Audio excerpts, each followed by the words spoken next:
Welcome, grade 12s. Yes, we're ready for takeoff. The accounting lesson with our crew on board. We've got James and AB with us. And what are we doing today? In today's lesson, we're looking at reconciliations and VAT. Remember, we've done all these sections. Now it's time for revision. So now, guys, buckle up, watch the flight, because we're going to do interesting questions which are from past papers, which will definitely prepare you for your exams. Here goes. The first question, you'll normally find this in papers these days, is what we call an appetizer. Okay, we're starting the flight by giving you an appetizer, a starter. And if you look at these questions, you find that they give you 3 questions here, and you are expected to answer whether they are true or false. Right, so we want you to enjoy this starter, and we're going to give you 1 minute to enjoy it. Go for it.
Welcome back, guys. Let's see what you've done. The first question says, VAT paid by a business on goods purchased, that's the operative word, is called input VAT. And the answer to that is true. Why? Because the VAT that we collect on sales is called output VAT. Input VAT is what we have paid on goods that we have purchased. Remember, the business is the vendor. We are paying the VAT, and we will collect it back from the customer. So definitely, the VAT that we pay on the goods is called input VAT. Let's look at the next one. It is compulsory for all businesses to register for VAT. The answer to this one is false. Why is it false? Because if the business does not have the minimum turnover, right, you can have a voluntary registration for VAT. And if you don't make a certain minimum turnover, then you do not qualify to register for VAT. So, is it compulsory for all businesses to register for VAT? The answer to that is, it is false. The next one.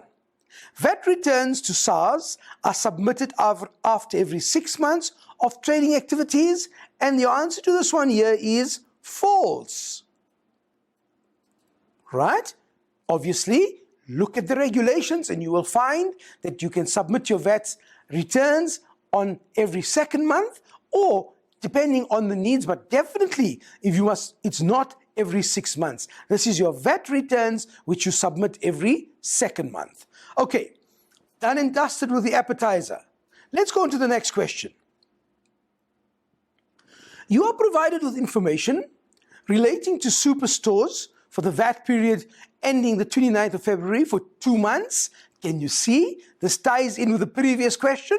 Okay. The standard VAT rate obviously is 14%. Okay. Taking into account the errors and omissions, calculate the VAT amount that is either payable or receivable from SARS. Okay, and then there's a theory question there for us. The internal auditor discovered that the owner, Nelson, used the VAT collected from customers to pay salaries and bonuses, and therefore he could not meet the VAT deadline. Right, let's take a look at the first part of the question. You are given information, and it says that the amount due to SARS on the 1st of February amounted to 44,800. Now, what are we going to do with this one here? This is what we're going to do. Obviously, there's many ways of answering a question of this nature. I'm going to use the T account method, okay? And I'm just going to draw your attention to the fact that this is what we call a VAT control account, okay? And in your VAT control account, you're going to find that the debit side entitles you to record transactions where you have paid the VAT and SARS owes you the money, right? So look at it in terms of the input VAT. The credit side of this account deals with amounts that we owe to SARS, and therefore, remembering the VAT output as being the amount that we have collected and we have to pay it over to SARS. Remember, a vendor acts as an agency on behalf of SARS. Okay, now, going back to our information, where do we start off?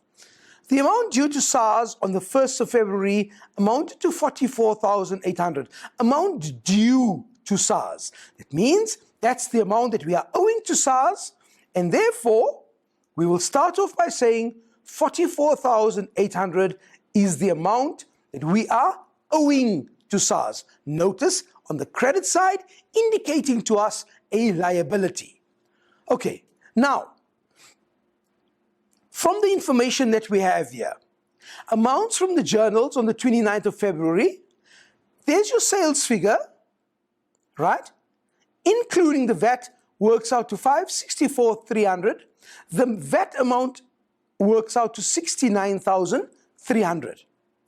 Obviously, the 69,300 represents the amount of VAT that we have collected, and that's the amount of VAT that we owe to SARS. So therefore, if you go into your SARS account, 69,300, obviously, if we have collected that money, we owe it to SARS. Once again, let's just look at the transaction. In your sales amount, you're going to, if it was cash sales, let's assume it was cash sales, you're going to debit bank with the full amount. You're going to credit sales with the sales amount, not the amount including VAT, with the actual sales figure, and you're going to credit the VAT control account, and therefore, you find we have this entry on the credit side, 69,300, indicating the amount that we owe to SARS. Credit purchases of stock, that represents the stock that we have bought on credit. Once again, this is the amount inclusive of VAT. Now, the VAT amount on that purchases amounted to 23,520. So immediately I tell myself, 23,520 is the amount that SARS owes us. Now notice, in your VAT control account, on the debit side, indicating that that's the amount that SARS owes to us. So keep this in front of you all the time. When you are working with your control account, the debit side indicates what SARS owes us, and the credit side indicates what we owe to SARS. Got that? Brilliant. Okay, next one. So we've dealt with those two already. Let's look at the next one. Stock returned by debtors, 52,440. At this point, I just want to bring in another aspect that I want you to consider. Let's assume this figure was not given to you, and it was given to you as a question mark. Just to make you aware of the types of calculations that you could be faced with in an exam. Here's the stock return by debtors, including the VAT of 52,440. Okay, let's check. How would we calculate the VAT amount on this figure if it was not given to us? Our question is given it to us, so we're not concerned about that. What I want to show you is the calculation that you're going to put through in order to calculate the VAT amount. So watch, this is what we do. 52,440 times 100 divided by 114, okay? And that gives you an amount of 46,000 Rand. What have I calculated? I've calculated the amount excluding the VAT. Let me show you another calculation, an important calculation once again. And these VAT calculations are critical when it comes to your calculations that you have to put through. Watch this space. 52,440, right, times 14 divided by 114, and it gives you an amount of 6,440. Watch, there's the 6,440. So now you know how to go about calculating your VAT amount when it is given to you as an unknown. Okay, so this is stock return by debtors of 6,440. Again, we go back to our question and we say, right, the 6,440, 6,440, this 6,440 represents the amount of the VAT of stock that was returned by our debtors. Now, obviously, we don't have to pay that amount to SARS. Remember, included in my figure here on the 69,300 was the total amount of the sales, but there were returns. Therefore, notice that the entry is done on the opposite side, thereby reducing the amount that we owe to SARS. I hope that's clear to you. Okay. Going back to my question, bad debts written off, 39,900. The question that you need to ask yourself, are you going to owe SARS more money, or are you going to owe them less? Now, obviously, if you have bad debts written off, that means those specific debtors did not pay us. And if they did not pay us, it means, therefore, that we do not have to pay SARS the full amount that we originally calculated on our sales figure. There goes. Can you see that?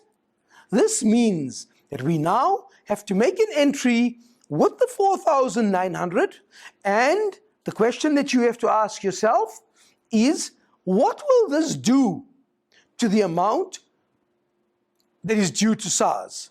Okay, let's just verify the amount once again. The amount was 4,900. Therefore, 4,900, watch what I'm doing. Again, on the debit side. Why am I making the entry on the debit side? Because initially when the sales took place, let me take you back.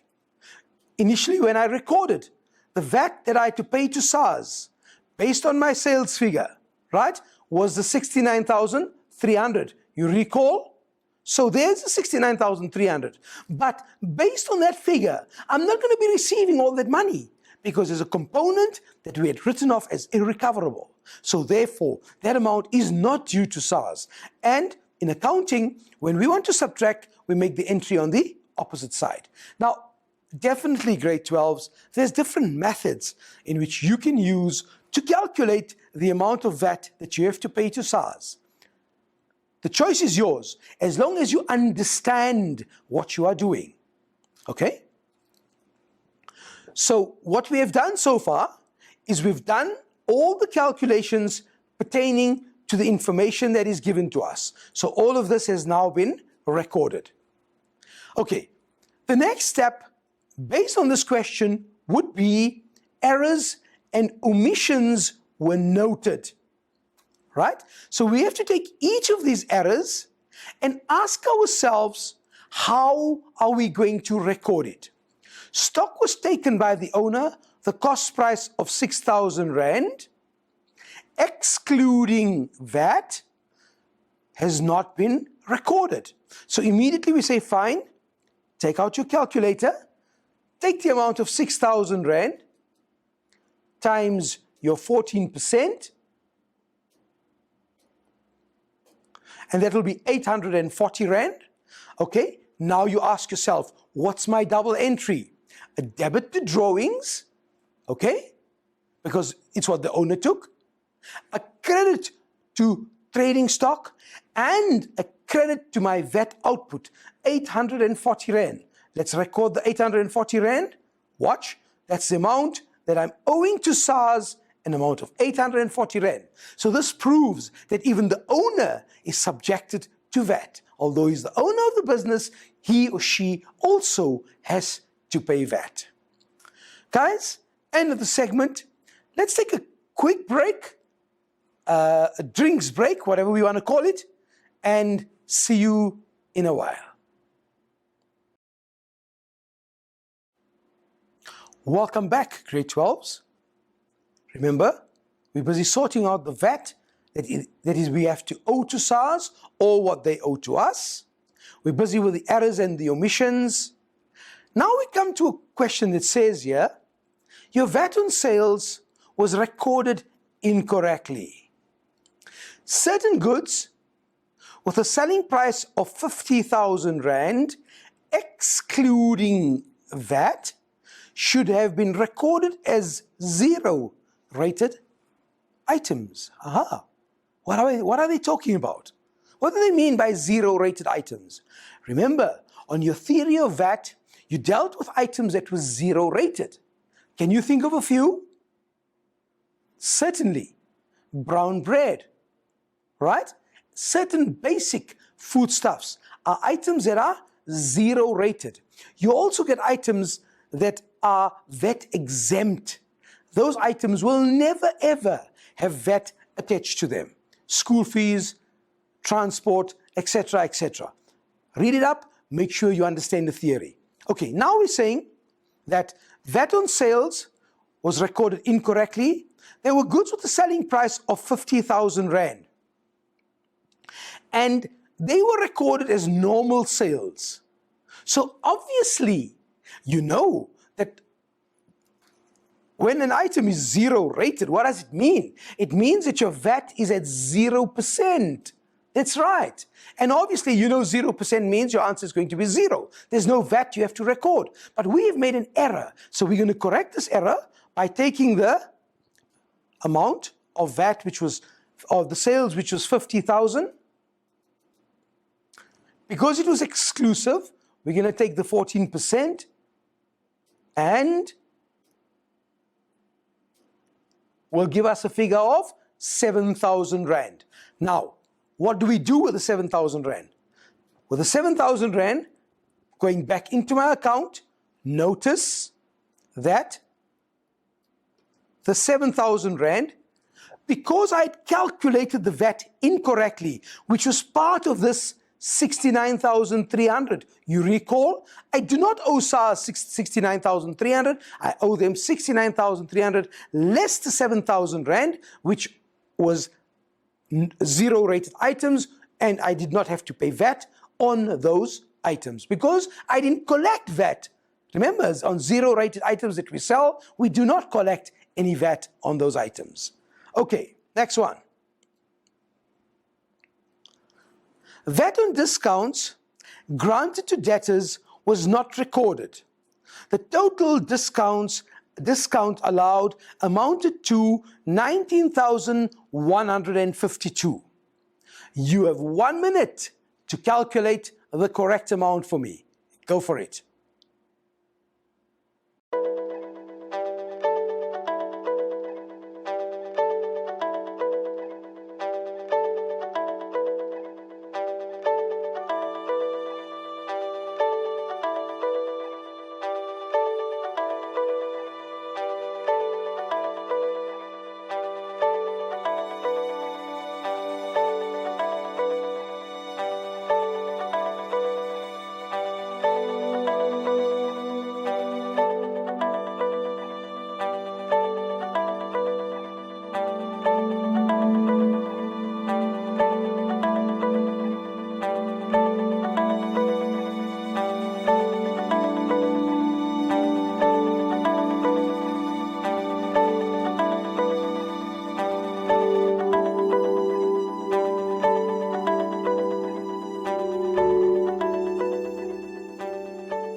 Welcome back, guys.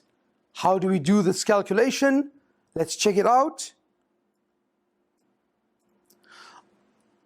The 19,152 times 14 divided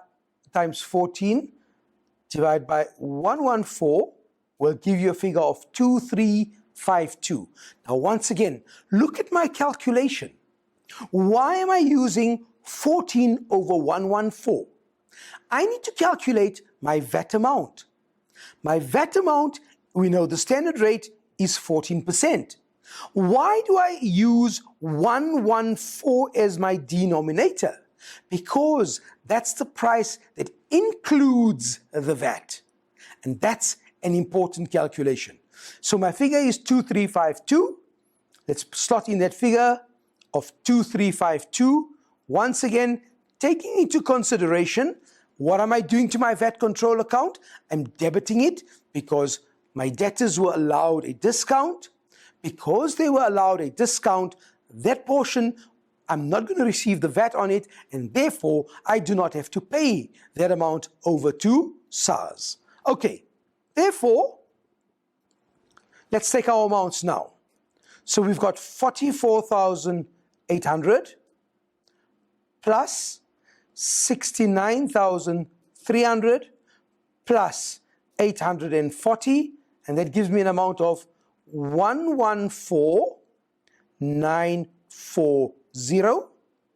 Okay, let's take the debit side of the account, 23,520 plus 6,440 plus 4,900 plus 7,000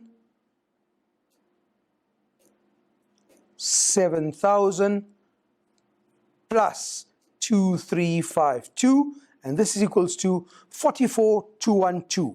44,212. Let's look at these two items. The 114,940 represents the amount that we owe to SARS. Credit side, liability. The 44,212 represents the amount that SARS owes us. So obviously, we're going to take 114,940 minus 44,212, and my answer is 70728. And this now shows you that you are owing SARS an amount of 70,728. Okie dokie. If you understand this question, it deals with all calculations, and you will see with VAT, it's the 14, it's the 100, it's the 114. Make sure you know how to do your calculations. Right, next question.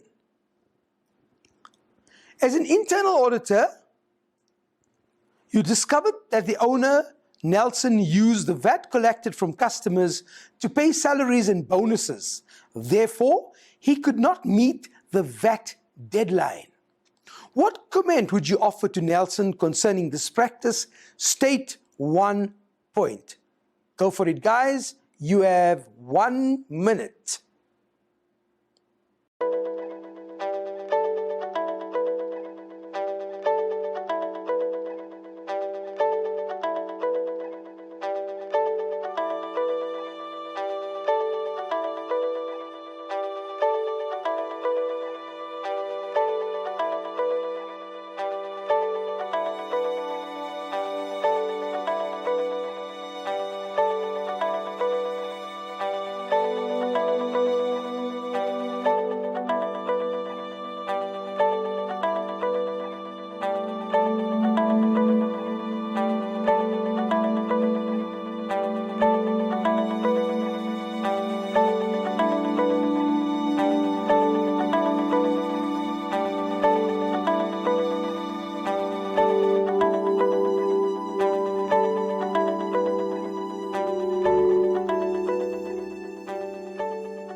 Welcome, guys. look at your responses.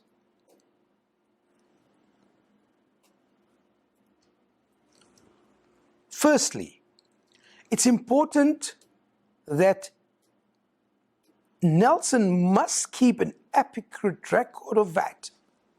In other words, this means that you have to ensure that you must make a timely submission to SARS for the following reasons. One, it is illegal or unethical business practice, fraud, not in order let's put it simply. Let's put it in layman's terms. The money that you have collected from your customers, you are honor bound to pay that money over to SARS. Remember, the business is an agent of SARS. You are collecting, like I alluded to earlier on, you are collecting the money on behalf of SARS. So therefore, whatever you collect for VAT must be used specifically to make the payment to SARS. If you do not comply with your payments timeously, the business will be liable for penalties and fines. So, for the owner to use that money on something else is tantamount to fraud. And definitely, we don't want to go down that route, do we? So please, keep this in mind when you're answering a question of this nature. Again, look at the type of question and what are your responses. Please make sure that you answer in bullet formation. We've given you more than one answer. The question only asks you for one response, but be precise and clear in your response. Okay, that does it for the VAT question. We now move over to the second part of the question, or the third part of the question rather, where we're dealing with the Creditors Reconciliation Statement. Now, before I continue with this Creditors Recon, just once again to refresh your memories, we have two types of Creditors Reconciliations that we could be examined on. The first one is an internal recon, whereby we are reconciling the creditor's control account with our creditor's ledger. Ring a bell? We've done that before, haven't we? And the second one is where you are reconciling a creditor's ledger account with the statement that you are receiving from your creditor. Let me repeat that. The second one is where you are reconciling your creditor's ledger account as it appears in our ledger with what? With the statement that we are receiving from the creditor. Now ask yourself the question, which one are we preparing here? It says here, use the table provided to indicate the changes that must be made in the creditor's ledger account in the books of Tanda stores, right? And we are drawing up a creditor's reconciliation statement. So clearly you can see here, what are we doing? We are reconciling with the creditor's account, watch here, as it appears, we are Tanda stores, our creditor is Minty suppliers, right? So there's their account as it appears in our ledger, right? And there's the statement that we are receiving from Minty suppliers. Okay, so immediately you can see that you are reconciling the creditor's ledger account as it appears in our books with what? With the statement that we are receiving from Minty suppliers. Clear? So you are focused now in terms of what are we preparing. Okay. This is the answer book that we are given.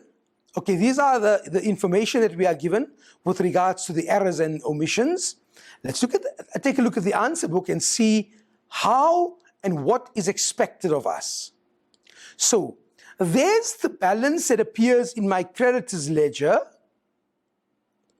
110,170.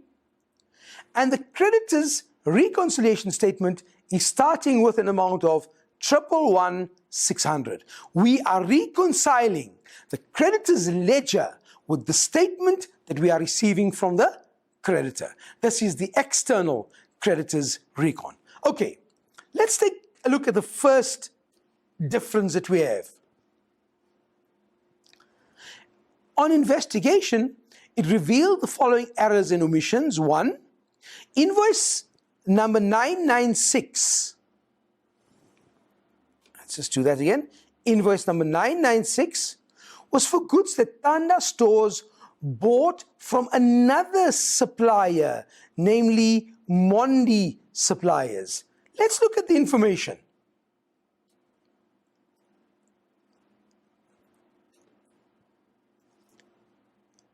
There you can see an amount of 11,100, invoice number 996, was not purchased from Minty, but it was purchased from Mondi. So clearly, this doesn't belong in this account. And therefore, the question that you need to answer is, where must the correction be done? Does the correction affect the creditor statement, or is the error in our books? Clearly you can see the error is in our books, because there's the ledger account appearing in our books, and we now have to correct that. Okay, therefore we will go into our table, and 11,100 was the amount. Let's just verify that amount. 11,100. Clearly you can see that what are we going to do? We have to subtract this amount in our records, because that's not the amount due to Minty Suppliers, rather to another supplier. Okay guys, the end of another slot, but hang in there. I'm sure you want to know more. Take a quick break, and we'll see you just now.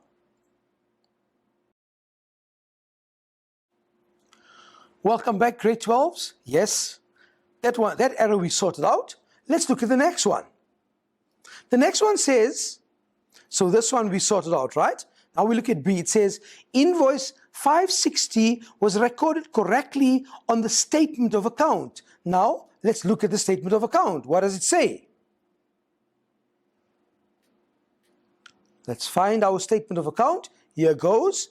Invoice number 560 says 49,200. The statement is correct, right? We know that. The statement is correct.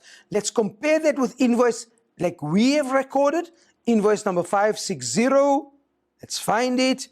Aha, look at the amount. 44,200. Clearly you can see a difference between 49,200, which is correct. We only recorded 44,200. Therefore, let's take the figure 49,200 minus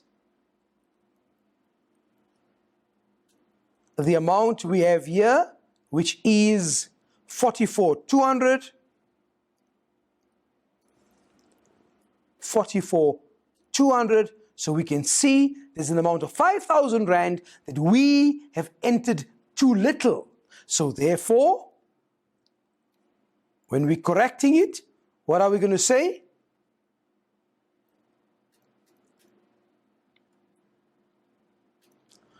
Let's make the adjustment of 5,000 Rand. We have to add the 5,000 Rand to our amount, because obviously our amount was incorrect. Okay, next one.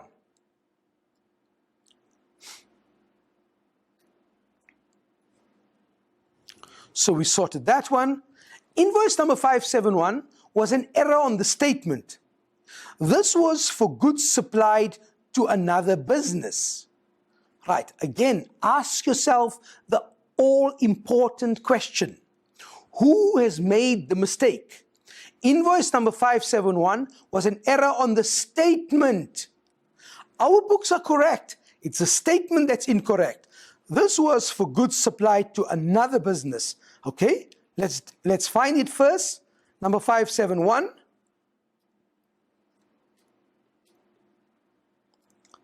In the statement, 571, 28,800. Error where? On the statement, guys. Statement. Can you see that? So now, our books are correct. This is incorrect. It must now be removed. Obviously, when you are working with the error, you're correcting the statement now. So go to your statement, minus 28,800, because that error, that was not for our business, it was for another business. Okay. Next one.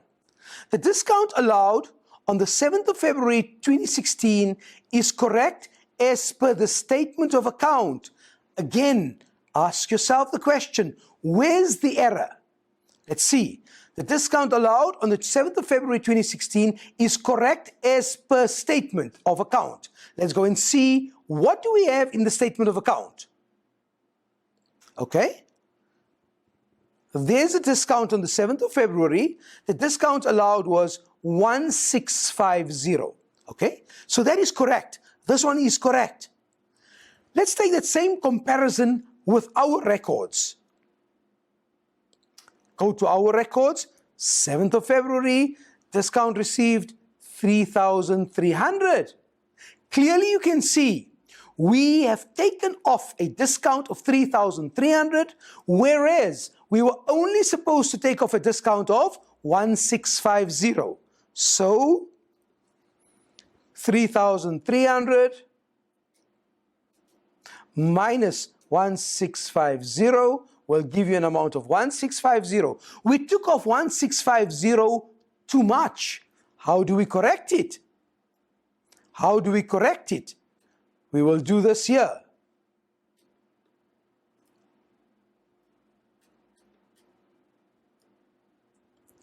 $1650. Let's find our answer sheet. Okay, watch, add it back. How much? 1650. Watch what we are doing, grade 12s, and that is important. The moment we identify an error in our books, it's recorded and corrected in the creditor's ledger. That's where we correct it. The moment there's an error in the recon or with the statement, we correct it in the creditor's statement figure. Right, next error. Tanda Stores omitted to deduct the trade discount allowed on invoice number 590. Right? Let's go there. And on invoice number 590, you'll see there's an amount of 24,000 there. Right? And on invoice number 590, there's an amount of 21,600. So 21,600, I'm just going to write it here for you. So they showed an amount of 21,600. Ours showed an invoice of an amount of 24,000. Clearly, there's a discrepancy. You have 1 minute to sort out the error. Go for it.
Okay guys, clearly you can see the error is in our records.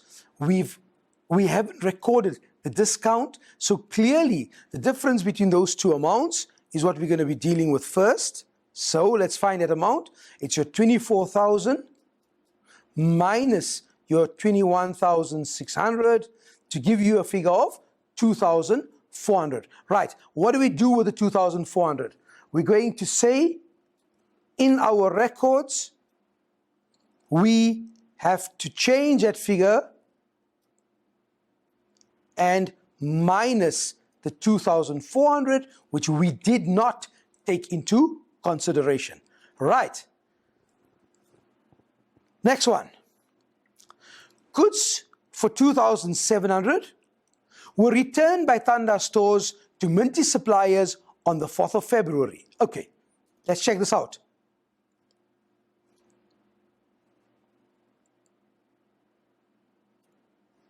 Let's get there. Right. We return goods to the value of here on the 4th of February 2,700. Right? We return the goods, we owe them less. Let's see what they did. Watch.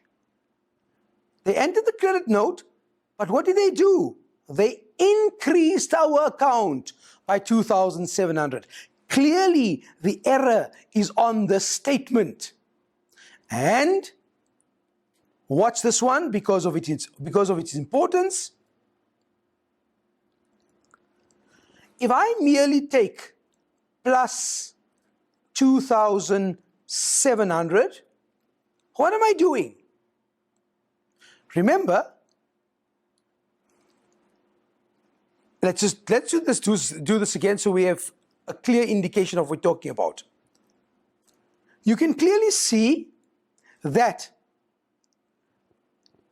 goods were returned by us, okay? Instead of decreasing our account, you've seen that they increased our account by 2,700. If we want to correct this error, and if we merely do this, minus 2,700, all that we are doing is we are only cancelling out the original error. So in order to correct this, we have to subtract minus 2,700 times 2, which gives you a figure of 5,400. I hope this is very clear to you, that by you processing just the 2,700, you're merely cancelling the error. So actually, you have to reduce the amount by 2 for it to have the desired effect of a decrease in our account of 2,700. Okay, next one. In terms of the contract, Minty Suppliers charges a delivery fee to all its customers. Let's see, what are they charging us?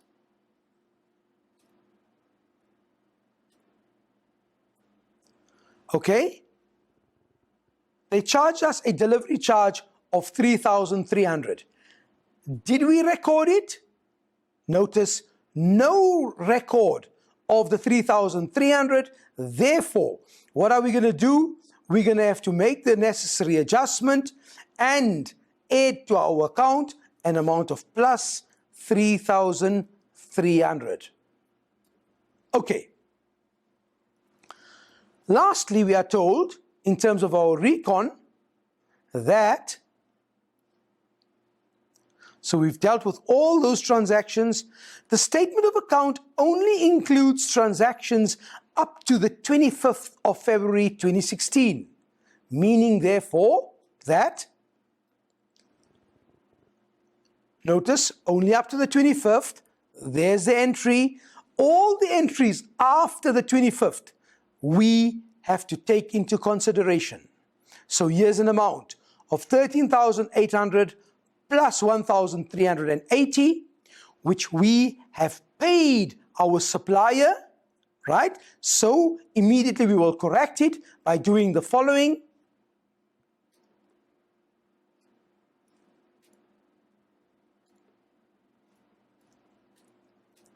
This is what we're going to do. right? We've got the 13,800 and the 1,380. We're going to subtract it from that amount because we don't owe it to them anymore. Okay? And then